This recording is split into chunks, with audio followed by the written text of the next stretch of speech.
सकता हूं कि मन की बात का ये 115वां एपिसोड जो है बिना रुके जो है आज पूरे देश पूरी दुनिया ने देखा जी। और ये अपने आप में एक अद्भुत कार्यक्रम है और इस कार्यक्रम का इम्पैक्ट जो है हम सुदूर गांव में भी देखते हैं। लोग मन की बात सुनने के लिए देखने के लिए अगर टेलीविजन नहीं है तो लोग रेडियो में इसको सुनते हैं। जी। तो सबसे बड़ी बात है कि जिस तरह से आदरणीय प्रधानमंत्री ने आज अपनी बात कही है, सबसे पहली बात तो हमने सरदार वल्लभ भाई पटेल जी जिनने भारत को एक भारत मजबूत भारत जो है वो बनाने का संकल्प लेकर के 562-63 रियासतों को एकजुट बना करके इकट्ठा करके भारत का जो है वर्तमान स्वरूप दिया है।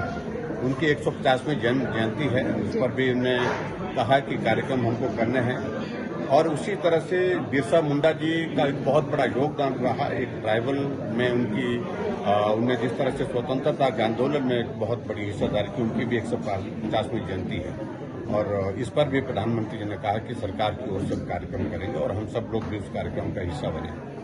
और दूसरी बात सबसे इम्पोर्टेंट चीज आज के इस कार्यक्रम में जो प्रधानमंत्री जी ने जो डिजिटल जो फ्रॉड चल रहा है, डिजिटल अरेस्ट का जिसको पर्टिकुलर जिसका जिक्र किया, ये आज के समय में बहुत महत्वपूर्ण विषय है जिस बारे में लोगों को जानकारी होना भी बहुत आवश्यक है।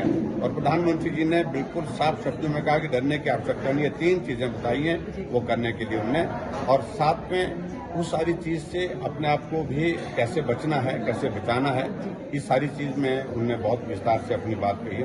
मैं समझता हूँ कि वो आज की बहुत बड़ी आवश्यकता है, क्योंकि देश के अंदर, देश नहीं तो दुनिया के अंदर हजारों लाखों लोग जो है इसके शिकार हो गए हैं, जिसके कारण उनको नुकसान हुआ है, आर्थिक नुकसान हुआ है। और यहाँ तक कि कुछ जगह तो ऐसी स्थिति हुई है, कुछ लोगों ने आत्महत्या भी की, हम जो आजकल के इस मीडिया के माध्यम से सुनते हैं। तो ये सारी चीजें बहुत इम्पोर्टेंट है। सबसे बात जो महत्वपूर्ण है कि मन की बात के कार्यक्रम के माध्यम से जो ऐसा टैलेंट है जिसको एक्सपोजर नहीं मिलता है, प्लेटफॉर्म नहीं मिलता है, प्रधानमंत्री कहां से उनको ढूंढ करके लाते हैं और राष्ट्रीय प्लेटफॉर्म मिलता है, उनकी पहचान बनती है, आगे बढ़ने की उनके लिए बहुत बड़ी एक संभावना बनती है और उस दृष्टि से इसका एक बहुत बड़ा महत्व है। एक बार फिर से प्रधानमंत्री जी को बहुत बहुत साधुवाद देता हूं इस कार्यक्रम को शुरू करने के लिए, और ये कार्यक्रम बहुत प्रभावी ढंग से चल रहा है और सभी लोगों से इस बात के लिए आग्रह भी करता हूं कि इस कार्यक्रम का हिस्सा बने रहें। धन्यवाद।